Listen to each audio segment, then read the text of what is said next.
और जब गांधी ने ये कहा कि जो कांग्रेस है ये एक आंदोलन है, ये कोई राजनीतिक दल नहीं है, इसे समाप्त कर दिया जाए और कांग्रेस को जो राजनीति करनी है उसके लिए नया दल बनाया जाए, ये कहने के 15 दिन के अंदर गांधी की हत्या हो जाती है, तो ये कौन लोग बता रहे हैं कि गांधी का रिलेवेंस खत्म कर रहे हैं? बख्तियार खिलजी रूल करने आता, समझ में आता था, उसने नालंदा की दुनिया की सबसे पुरानी विश्वविद्यालय में आग क्यों लगाई? अंग्रेजों ने तो किसी लाइब्रेरी में आग नहीं लगाई, पुर्तगालीज ने तो आग नहीं लगाई। तो वो नालंदा में आग लगाना राष्ट्र को खंडित करना था, क्योंकि उसमें ज्ञान था। और खुद हैं चोर सवाल पूछ रहे हैं इस वक्त देश में। ने पूछा था कि रोटी जरूरी है, राष्ट्र जरूरी है, जब इस औरत ने बैकेटन के इशारे पर तमिलनाडु की मुख्यमंत्री को दबाव में डालकर भारत के शंकराचार्य को जो 90-80 साल का था उसे रेप के केस में बंद किया। सत्ता से ज्यादा बड़ा काम यह हुआ है कि मैं ये मानता हूं कि इस देश के लोगों ने, जो इस देश में जो इसको अपना मानते हैं, उन्होंने इसको पहली बार एहसास किया है कि ये देश हमारा है यार, इसको हमको बचाना है।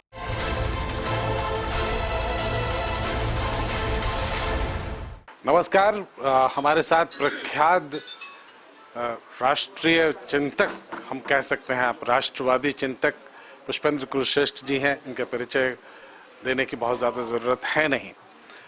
तो आज चूंकि गांधी जयंती है, पुष्पेंद्र जी बहुत स्वागत है आपका न्यूज़ बायोस्कोप में। तो पहला प्रश्न तो गांधी की प्रासंगिकता पर ही बनेगा, फिर बाकी बातें हम दो तीन प्रश्न और करेंगे। गांधी आज कितने प्रासंगिक रह गए हैं, और अगर नहीं रह गए या लोग कह रहे हैं कि जिस तरह से उनकी प्रासंगिकता मिटाई जा रही है, तो इसकी जरूरत क्यों महसूस हुई? जो लोग कह रहे हैं कि गांधी की रिलेवेंस मिटाई जा रही है, उनसे खुद पूछें कि सिवाय गांधी का जाली नाम लेकर के उन्होंने इस देश में उनकी प्रासंगिकता कब बनाई? अगर गांधी की बात करने वाले लोग और गांधी का नाम आगे लगाने वाले लोग प्रधानमंत्री की शपथ लेकर के, एक पार्टी का प्रधानमंत्री शपथ लेकर के राष्ट्रीय चैनल के ऊपर खड़ा होकर ये कहे कि एक बहुत बड़ा पेड़ जब गिरता है तो धरती हिल जाती है, और देश भर में 10 से 15 हजार सिखों का एक तरफा नरसंहार हो, तो ये वो लोग कह रहे हैं कि गांधी का रिलेवेंस खत्म की जा रही है।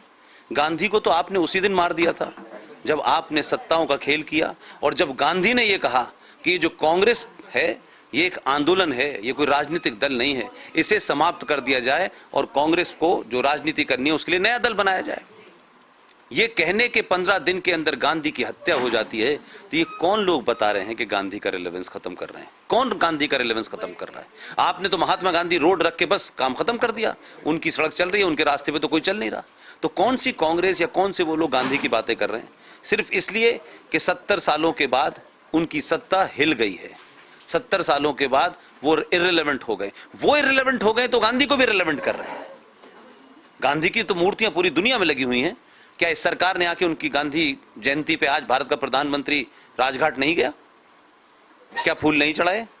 ये गांधी के बारे में कोई गलत बात कह दी या गांधी के रिलेवेंस के बारे में कुछ गलत बात कह दी? लेकिन वो गांधी को कैसे ड्राइव करना चाहते हैं, सिर्फ इतना ही बदला हुआ है कि कुछ लोगों को ये गलतफहमी हो गई है कि गांधी के रिलेवेंस में हम सोनिया गांधी की रिलेवेंस समझने लगे हैं। तो ये हमारी मानसिकता और हमारी अपंगता है, मैं ये मानता हूँ। ये एड ऑन क्वेश्चन इसी में, अभी जब कन्हैया कुमार शामिल हुए कांग्रेस में, तो उन्होंने ये कहा कि गांधी की हत्या करने वाले, गांधी को मारने वाले लोग अभी सत्ता में हैं और इसलिए अब देश को बचाने की जरूरत है। देखिए, एक तो ये घटिया आदमी जो है ना कन्हैया, इसको आप इतना महत्व दें कि उसके बारे में मुझसे सवाल पूछ रहे हैं, तो मैं जवाब नहीं देना चाहता। इतने छोटे और बौने लोगों के बारे में मैं जवाब दूंगा, माफ कीजिएगा, ये 2 कौड़ी के लोग हैं, मैं इस पर कोई जवाब नहीं देना चाहता। ना इनकी इतनी औकात है कि ये गांधी के बारे में हमको बताएं। 10 रुपए के कमरे में रहने वाले लोग, दुनिया भर में बकवास करने वाले लोग, ये हमको गांधी के बारे में सवाल पूछेंगे। गांधी के हत्यारे सत्ता में हैं। उन दलालों से पूछो कि तुम कहां थे, किस पार्टी से थे, तुमको उस पार्टी ने क्यों निकाला? तुमने तो राजनीति शुरू इस काम के लिए की थी, तुम तो समाज बदलने आए थे, तो फिर कांग्रेस पार्टी के साथ क्यों चले गए? लिहाजा उस घटिया आदमी में कोई टिप्पणी नहीं करना चाहता, क्योंकि वैसे भी मैं राजनीतिक टिप्पणियों से बचता हूं। एक प्रश्न जो हर, मेरे ख्याल से जो भी लोग राष्ट्रवाद को मानने वाले हैं, उनको निरुत्तर करने के लिए एक प्रश्न खड़ा किया जाता है कि राष्ट्रवाद या रोटी, रोटी ज्यादा जरूरी है राष्ट्रवाद? इस प्रश्न को कैसे उत्तर एड्रेस करेंगे? ये कौन लोग हैं जो रोटी को राष्ट्रवाद से जोड़ते हैं? राष्ट्रवाद का मतलब क्या है? नहीं, जब बेरोजगारी का सवाल खड़ा करते बेरोजगारी हैं तो कहाँ नहीं है। सवाल यह है कि उन लोगों ने अमेरिका की बेरोजगारी के बारे में पता है कुछ उनको? बेरोजगारी का राष्ट्र से क्या संबंध है? आपके घर में 2 दिन खाना नहीं बनेगा तो आप क्या करेंगे कि घर जरूरी है या रोटी जरूरी है? तो घर तोड़ डालिए, बेच दीजिए उसको रोटी के लिए। रोटी का क्या मतलब है? क्या रोटी खा नहीं रहे लोग? क्या गरीबी इतनी है इस देश में? और अमेरिका की जरा गरीबी के बारे में बताएं। बहुत सारे लोग तुलनात्मक अध्ययन जो है ना बड़ा सुपरफिशियल करते हैं। ऑस्ट्रेलिया हमसे बहुत आगे है। ऑस्ट्रेलिया में देखिए साहब, टोटल ऑस्ट्रेलिया की पॉपुलेशन 2,25,00,000 है और जमीन भारत से 10 गुना है। आप समझ में आया? यूनाइटेड किंगडम जिसे आप कहते हैं यूके, उसकी टोटल पॉपुलेशन 6,25,00,000 है। अमेरिका की पॉपुलेशन 33 करोड़ है। जितनी इंग्लैंड की पॉपुलेशन है, सुप्रीम कोर्ट के हिसाब से भारत में 5,500 करोड़ बांग्लादेशी मुसलमान और रोहिंग्या मुसलमान इलीगल रह रहे हैं। उन देशों से तुलना कर रहे हैं रोटी के बारे में आप। जितनी रोटी आपके यहां फेंकी जाती है उतनी खाने वाले लोग ऑस्ट्रेलिया में, नीदरलैंड में और यूके के अंदर हैं। तो दुनिया को ज्ञान न दें कि बंगाल में क्या हो रहा है और भारत में क्या हो रहा है और रोटी और राष्ट्रवाद। ये कौन बता रहा है हमसे? कौन पूछ रहा है हमसे? कौन लोग पूछ रहे हैं कि रोटी जरूरी है, राष्ट्रवाद जरूरी है? और ये 14 से पहले ही रोटी मतलब सबको मिल रही थी। 14 से पहले सब कुछ ठीक था। इसको कहते हैं कि अपनी घटिया राजनीति के लिए आप राष्ट्र को बीच में ले आए हैं। राष्ट्रवाद अलग चीज है, देश अलग चीज है। यही नहीं बता पाए इस देश के राजनीतिक लोग कि देश और राष्ट्र 2 अलग अलग चीजें होती हैं। कुछ लोग अपने आप को राष्ट्र समझते हैं क्योंकि वो बेरोजगार हो गए, उनकी रोटी छुन गई है, तो उनको लगता है हमारी छिन गई है तो फिर राष्ट्रवाद की क्या जरूरत है। तो फिर करोड़ों रुपए के मकान में क्यों रह रहे हैं भाई? जो लोग बात कर रहे हैं उनसे पूछे कि तुमको रोटी किस दिन नहीं मिली और हराम की रोटी तुम खा रहे हो, टैक्स चोरी की रोटी तुम खा रहे हो, दलाली की रोटी तुम खा रहे हो, भारत का समझौता तुम सरकारों से करते हो एक पार्टी के रूप में, उस चोरी की रोटी तुम खा रहे हो। उन लोगों की रोटी बंद हो गई है तो उनको लगता है कि राष्ट्र और देश बराबर नहीं है और राष्ट्र और रोटी बड़ी इंपॉर्टेंट है। तो रोटी का इंतजाम 70 साल में क्यों नहीं करा? ये तो 7 ही साल हुए हैं ना अभी आए। तो 7 साल में सब भुखमरी हो गई इस देश के अंदर। उससे पहले तो देश में जो था फिर स्वर्ग ही बना हुआ था। ये सब बड़े पॉलिटिकल जुमले हैं और जो कह रहे हैं वो अपने गलेबान में झांके कि 7,000 करोड़ रुपया एक पायलट के पास नंबर 1 में कैसे आया, जो देश का प्रधानमंत्री था। 750 करोड़ रुपया कैसे मालकिन बनी ये औरत? कहां से आया इसके पास? तब नहीं किसी ने पूछा था कि रोटी जरूरी है, राष्ट्र जरूरी है? जब इस औरत ने वैकेटन के इशारे पर तमिलनाडु की मुख्यमंत्री को दबाव में डालकर भारत के शंकराचार्य को, जो 90-80 साल का था, उसे रेप के केस में बंद किया गया, तब नहीं आया समझ में? एक लुटेरा कंट्री, एक डाकुओं का कंट्री ऑस्ट्रेलिया, वहां से एक आदमी आता है भारत के अंदर, उड़ीसा में हिंदुओं का मत परिवर्तन करता है और उसको भीड़ मार देती है, तो उसके बाद उसकी पत्नी को पद्मश्री दे दिया जाता है। तो कौन लोग ये बात कर रहे हैं यार? उनकी रिलेवेंस क्या है भारत के अंदर? लेकिन है कि जो भारत का राष्ट्रवादी है, जो कहते हैं उभार में है। अमेरिका का राष्ट्रवाद बताइए मुझे। नहीं, आपका सवाल ये है कि भारत का राष्ट्रवाद अलग है, अमेरिका का अलग। नहीं, मैं मौजूदा राष्ट्रवाद की बात कर रहा हूँ, जो अभी उभार है। क्या ये बहुसंख्यकवाद के करीब है? मेरा प्रश्न मूल ये है। आपका प्रश्न ही गलत है, मैं एग्री नहीं करता। अमेरिका का राष्ट्रवाद बताइए ना, जर्मन का राष्ट्रवाद बताइए ना, पाकिस्तान का राष्ट्रवाद बताइएगा ना। राष्ट्रवाद तो एक ही होगा जो राष्ट्र के हित की बात होगी। राष्ट्र क्या है आप बता दीजिए मुझे, मैं मान लूंगा आपका सवाल ठीक है कि नहीं। राष्ट्र है क्या बेसिकली? हम किसे कहते हैं? कोई चिड़िया है क्या? बीजेपी का नाम राष्ट्रवाद है क्या? आरएसएस का नाम राष्ट्रवाद है? कांग्रेस का राष्ट्रवाद है? क्या बहुसंख्यकवाद की तरफ तो हम नहीं बढ़ रहे हैं। आप जिधर बैठे ना उधर मैं 25 साल काट चुका हूं। ये प्रश्न हम खुद ही उठाते हैं, कोई नहीं उठाता। देश जानना चाहता, देश विश नहीं जानना चाहता। मैं आपको इसलिए कह रहा हूं, राष्ट्रवाद का मतलब क्या है? राष्ट्रवाद कल से उभरने लगा, इससे पहले नहीं था। राष्ट्रवाद नहीं था तो देश वैसे ही आजाद हो गया। किसको लोग आजाद करा रहे थे? किसको लोग आजाद करा रहे थे? और आजादी से पहले जिन लोगों ने, जिन आक्रांतों ने इस्लामिक आतंक, जो मंदिर तोड़े, वो राष्ट्रवाद को नष्ट कर रहे थे, देश को नष्ट कर रहे थे। वो कौन सा यहां पे राष्ट्रवाद स्थापित करने आए थे? रूल तो अंग्रेजों ने भी किया यहां पे, लेकिन उन्होंने कोई मंदिर तो तोड़ा नहीं। बख्तियार खिलजी रूल करने आता, समझ में आता था। उसने नालंदा की दुनिया की सबसे पुरानी विश्वविद्यालय में आग क्यों लगाई? अंग्रेजों ने तो किसी लाइब्रेरी में आग नहीं लगाई, पुर्तगालीज ने तो आग नहीं लगाई।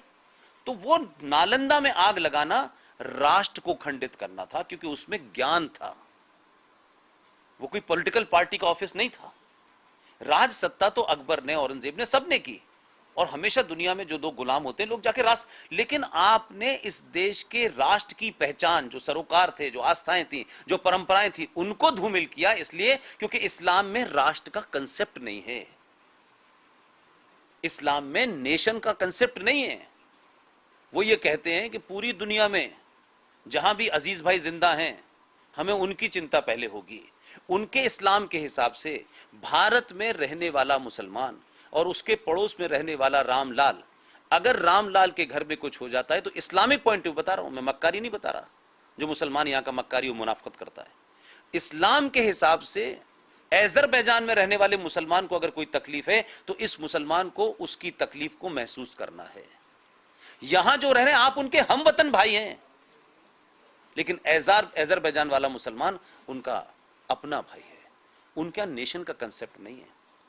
हमारे यहां नेशन का कंसेप्ट, हम अपनी परंपराओं और आस्थाओं की बात करते हैं कि हमारा एक कल्चर है, हम हजारों साल हैं, हमारे उस राष्ट्रवाद में ये जो गंगा नदी बह रही है ये कोई हिंदू नहीं है। ये नदी का प्रोटेक्शन, ये सूरज का प्रोटेक्शन, ये पर्यावरण का प्रोटेक्शन, ये हमारे उस राष्ट्रवाद का हिस्सा है। इसलिए हमारी परंपरा में ये आबे जमजम नहीं है, पानी पीने की जगह नहीं है। उसको मां का दर्जा किस कारणों से दिया गया है हम नहीं समझ पाते। हम सूरज की पूजा करते हैं, हम पूजा नहीं कर रहे, उसको लड्डू नहीं खिला रहे कि पूरा सूरज देवता खुश हो जाए। पूरा का पूरा सनातन जो है वो उसी राष्ट्रवाद पे है कि जो कायनात है, ये जो ब्रह्मांड है, जो यूनिवर्स है, हम उसी के हिस्से हैं। हम उसके हिसाब से उठते हैं, उसके हिसाब से सोते हैं। इसलिए उसकी हर बनाई हुई चीज को उतना ही सम्मान देते हैं जितना वो हमें देता है। हमारी कोई किताब नहीं है, हमारी इतिहास में इसमें किसी राष्ट्रवाद को बढ़ाने के लिए हमारी किताब के हिसाब से नहीं है कि जो मुसलमान हिंदू न बने उसकी गर्दन काट दो, दूसरों को लूटो, दूसरों को मारो, वो हमारा कोई राष्ट्रवाद नहीं है। इसलिए राष्ट्रवाद में इस देश में जो भी कुछ है, जो भी धरोहर है, अगर हम आताताई होते तो जो गुंडे थे, लुटेरे थे, बलात्कारी मुसलमान थे जो आए, जिन्होंने रूल किया, तब भी दिल्ली में 57 सड़कें उनके नाम से हैं। क्या आपके घर में आपकी बहन बेटी के साथ जिसने रेप किया हो, घर लूटा हो, आप मकान का नाम उसके नाम से रखेंगे? इस सब के बावजूद भी कि ये हुआ है, लेकिन फिर भी है ना, फिर भी जिंदा है ना, फिर भी चल रहा है ना। तो अगर हम ये कहें कि भाई लुटेरों के नाम से क्यों आपने नाम सड़कें रखी हुई हैं, अच्छे लोगों के नाम से रखिए, अच्छे नाम रखिए। आपके माँ बाप ने आपका नाम खूबसूरत ढूंढा होगा, बहुत अच्छा ढूंढा होगा, किसी ने बाबर क्यों नहीं रखा आपका नाम? क्यों नहीं रखा? हर नाम के साथ में एक इतिहास जुड़ा होता है, उसकी एक मतलब होता है। तो ये जो राष्ट्रवाद को गलत तरीके से इंटरप्रेट करके आप राजनीतिक तौर पर लड़ाई रहे हैं, मोदी से खूब लड़ें, रोज हराएं, रोज जिताएं, I am not bother for that. BJP is a political party. BJP कोई ऐसा नहीं कि उन्होंने कोई गेरुए वस्त्र पहन लिए और वो राजनीति में जो है क्या कहते हैं कुछ त्याग की बात करने गए। उनको राजनीति में जो रहेगा, उसको राजनीति के जितने हथकंडे हैं वो अपनाने पड़ेंगे, तभी वो जीतेगी। इसलिए राजनीति में कोई नियम तय है कि हम क्या कहेंगे कि वो सेकुलरिज्म का जुमला लाएंगे। तो भारत के संविधान को, बाबा साहब अंबेडकर के संविधान को जो लोग सर पे लेके घूम रहे हैं, उन्हीं लोगों ने मात्र 24 साल में भारत के संविधान के प्रियम्बल में यह साबित किया कि अंबेडकर ने एक कम्युनल संविधान बनाया था। 1976 में रात के अंधेरे में 42वें संशोधन करके आपने उसमें सेकुलर शब्द डाला। तो ये सवाल उनसे नहीं पूछा कि भाई ये तो आपने खुद ही भारत के संविधान में बदलाव कर दिया, इन विचारों पे क्यों आरोप लगा रहे हैं कि साहब ये आएंगे, बदल देंगे, गॉडसे के लोग हैं, ये हिंदू राज घोषित कर देंगे। तो आपने कौन सा राष्ट्र घोषित किया भाई? आपने इस राष्ट्र को 70 सालों पे कहां पहुंचा दिया है?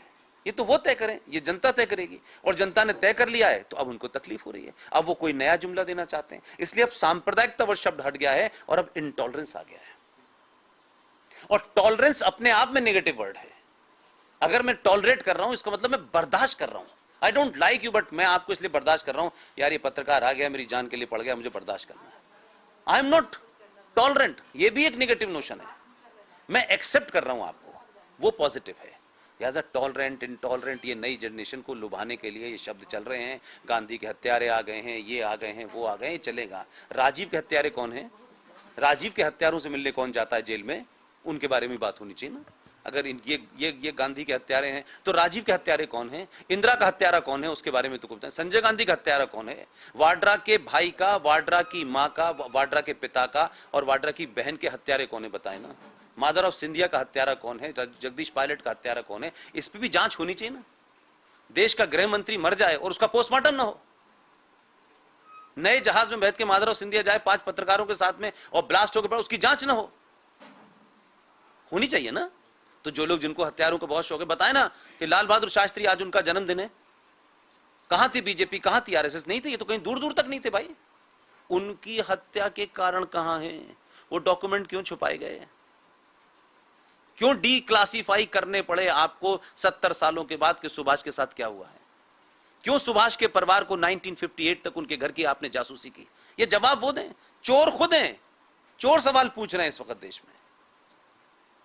तो सवाल ये नहीं है कि राष्ट्रवाद का मामला है, इसलिए कि आपने हर किस्म का वाद चलाया और आज आपको लोग पहचान गए। इसीलिए मैंने कहा कि इस संचार क्रांति में जो सरकार के कंट्रोल में नहीं है, इस संचार क्रांति ने आपको मौका दिया है कि आप अपनी राय इन फैक्ट के ऊपर बनाएं। पहले वो फैक्ट ही नहीं आते थे, वही बात बताई जाती थी, इसलिए आपको लाल बहादुर शास्त्री की हत्या हुई है नहीं हुई है आपने माना नहीं, ढोल बजा दिया, हो गई हो गई हो गई। आपने क्यों नहीं पूछा कि राजेश पायलट देश का गृह मंत्री, ब्रिलियंट आदमी, प्राइम मिनिस्टर का कैंडिडेट, यार उसकी जाते में कार से दुर्घटना हो गई और हमने पूछा नहीं, पोस्टमार्टम नहीं किया, माधवराव सिंधिया का नहीं किया। जिस परिवार में इस नकली खानदान, इस डूबियस खानदान की लड़की की शादी हुई, उसका ससुर आउटलुक के अंदर हत्या से 4 महीने पहले बयान, 2 साल पहले बयान देता है कि मैं किसी इटालियन माफिया से नहीं डरता हूं। आउटलुक के अंदर, इंग्लिश आउटलुक में उसका इंटरव्यू है। और दिल्ली के एक बहुत ही शैबी सी जगह, साउथ दिल्ली के अंदर, यूसुफ सराय के अंदर एक छोटे से होटल में वो लटका मिलता है, उसका भाई मरा पाया जाता है, उसकी बहन की एक्सीडेंट में डेथ हो जाती है। तो भाई एक छोटे से हत्या के पीछे इतने कारण होते हैं। इतने बड़े आदमी का परिवार चला गया, कोई पूछा नहीं इस देश में, हिम्मत नहीं हुई किसी कांग्रेसी की पूछने में, हिम्मत नहीं हुई किसी देश के लोगों का, यार इनकी हत्या कैसे हुई। तो अपने गलेवान में जाके बताएं कि ये जो जगन्नाथ मिश्र के भाई थे ललित, पता है उनका मुकदमा कहां है, उनको मरे हुए कितने दिन हो गए, पता है ना आपको। उनका मुकदमा पिछले 40-45 साल से दिल्ली की लोकल कोर्ट कड़कर डूमा तक पहुंचा है। 40 साल में ललित मिश्रा की कैसे हत्या हुई, इस पे तो बीजेपी आरएसएस का नाम नहीं है ना, इसमें तो राष्ट्रवाद नहीं है ना। अपने गुनाहों को छुपाने के लिए दूसरे को गाली देने से आप सच नहीं छुपा सकते। इसलिए बहुत सारे लोगों को तकलीफ है। सत्ता बदली है, सत्ता से ज्यादा बड़ा काम यह हुआ है कि मैं ये मानता हूं कि इस देश के लोगों ने, जो इस देश में जो इसको अपना मानते हैं, उन्होंने इसको पहली बार एहसास किया है कि ये देश हमारा है यार, इसको हमको बचाना है, ये राष्ट्र की धरोहर है, इन्हें बचाना है। पूरे तमिलनाडु से लेकर के आज मोदी जाते हैं और कहीं 156 आपको पुरानी मूर्तियां दी जाती हैं, ये गई कब थी बाहर, बाबर ले गया था क्या अमेरिका, पूछिए ना भाई। आरएसएस का कोई आदमी अपनी झोली में रख के ले गया था, झोले में। तो फ्रांस से भी आ रही हैं, इटली से भी आ रही हैं, ये कहां से आ रही हैं वापस, ले कौन गया था इसको, किसने भिजवाई थी। ये जो मोहतरमा बैठी है, इनका तो बहन वो यही काम करती है इटली में, पूरी मद्रास से आपने के पूरी आर्टिफैक्ट भेज दिया बाहर, लेकिन कोई सवाल नहीं पूछेगा। सवाल पूछने वाले कब मर जाते हैं, कब खत्म हो जाते हैं, पता नहीं चलता है। दलितों का पाखंड कर रहे हैं ना पंजाब में, सीताराम केसरी को अपनी आंखों से कुर्सी समेत 24 अकबर रोड के बाहर फेंक दिया था, तब दलित नहीं याद आता। जगजीवन राम को प्रधानमंत्री नहीं बनाया था, सन 71 का वही हीरो था डिफेंस मिनिस्टर, लेकिन वो डिफेंस मिनिस्टर रहा और सारा क्रेडिट मैडम ने लिया। रणचंडी और दुर्गा ये हमेशा होता रहा है। इसलिए ये आपको इसकी चिंता होती है कि ये जो एक तरह का अलग जगह है राष्ट्र प्रेम का, इसकी निरंतरता कायम रहेगी सत्ता परिवर्तन के बाद? मुझे कोई फर्क नहीं पड़ता भाई साहब। अगर मैं ये सोच के ये काम करता तो मैं उसको सार्वजनिक इसलिए नहीं करना चाहता, वो मुझे बड़ा छोटी सी बात लगती है, लेकिन निजी बातचीत में बता देता हूँ क्योंकि लोगों को ये ना लगे कि साहब बहुत बड़ा, मैं कोई आसान नहीं कर रहा। जीवन में एक आदमी अपना कैरियर बनाता है। मैं 25 साल तक रहा, चाहे वो बीबीसी हो, चाहे वो पाकिस्तान हो, चाहे वो संडे मेल हो, मैंने सब में नौकरी की और अपनी मर्जी से। न मेरा किसी राजनीतिक दल से पहले कोई संबंध था, न आज संबंध है। एक पत्रकार बीजेपी के ऑफिस भी जाता है, कांग्रेस के ऑफिस भी जाता है, सीपीएम के ऑफिस भी जाता है, वो उसका प्रोफेशन है। और मैंने जितनी रिपोर्टिंग की उसमें कोई ये नहीं कह सकता कि साहब ये रिपोर्टिंग कम की। मैंने तो पाकिस्तान जैसे देश के लिए रिपोर्टिंग की मैंने, तब भी मेरा उनसे जो पत्रकार का रिश्ता था उतना ही था, वैसे जैसे बीबीसी लंदन के साथ था। तो पाकिस्तान के साथ नौकरी करने में लोगों को लगता है अच्छा ओहो बड़ा, तो बीबीसी के साथ क्यों नहीं लगता, वो भी तो इंग्लैंड का ही है। तो वो मैंने किया और मुझे लगा, मेरे साथी, मेरे दोस्त, मेरे गुरु जीडी बख्शी RSN सिंह साहब ने एक दिन कहा कि यार these are the topic which nobody is speaking and these are the real danger, हम उसको अवॉइड करने की कोशिश कर रहे हैं। And then I resign. I am getting good salary in foreign currency में, विदाउट इनकम, उस पर वो नहीं लगता था, टैक्स नहीं लगता था, लेकिन मैंने दिया। मुझे लगा कि एक्सपेरिमेंट इसलिए करते हैं कि सोशल मीडिया है, शायद अगर ये नहीं होता तो फिर हम अपनी बात कहाँ कहते, फिर अखबारों में विज्ञप्ति भेजते और लोग फाड़ के फेंक देते कि भाई ये बकवास करता है आदमी। तो अगर हम बकवास कर रहे हैं तो सोशल मीडिया पे लोग सुन रहे हैं हमको, और जब हमको लगेगा कि शायद हमारी बात सुनने ही नहीं चाहते लोग, तो हम अपने हिसाब से रास्ता तय करेंगे। तो कोई ज़रूरी नहीं है कि राष्ट्रवाद पे कोई हम कुछ इकट्ठा कर रहे हों, कुछ हमारा कोई लेना देना नहीं है। आपने बुलाया है, इनकी के पास टिकट है, ये वापसी की दे देंगे टिकट तो चले जाएंगे, ये कहेंगे 2 दिन बाद दूंगी तो भाई साहब चुपचाप बैठे रहेंगे। तो इसलिए कोशिश कुछ जगह करते हैं कि भाई वापसी की टिकट पहले हमको दे दो ताकि आना हमारा फिक्स हो जाए। तो दैट इज देयर, इसके अलावा कोई एजेंडा नहीं है। Thank you sir. बहुत धन्यवाद पुष्पेंद्र जी, आपको सुनना एक अनुभव है और हम निश्चित तौर पे जानते हैं कि पुष्पेंद्र जी को सुनना एक अनुभव है। और लेकिन ये अनुभव आज अगर हम ज्यादा करेंगे तो हमारे कई साथी मित्र इससे नाराज हो सकते हैं। तो फिलहाल इतना ही। बहुत धन्यवाद पुष्पेंद्र जी हमारे साथ जुड़ने के लिए। थैंक्स।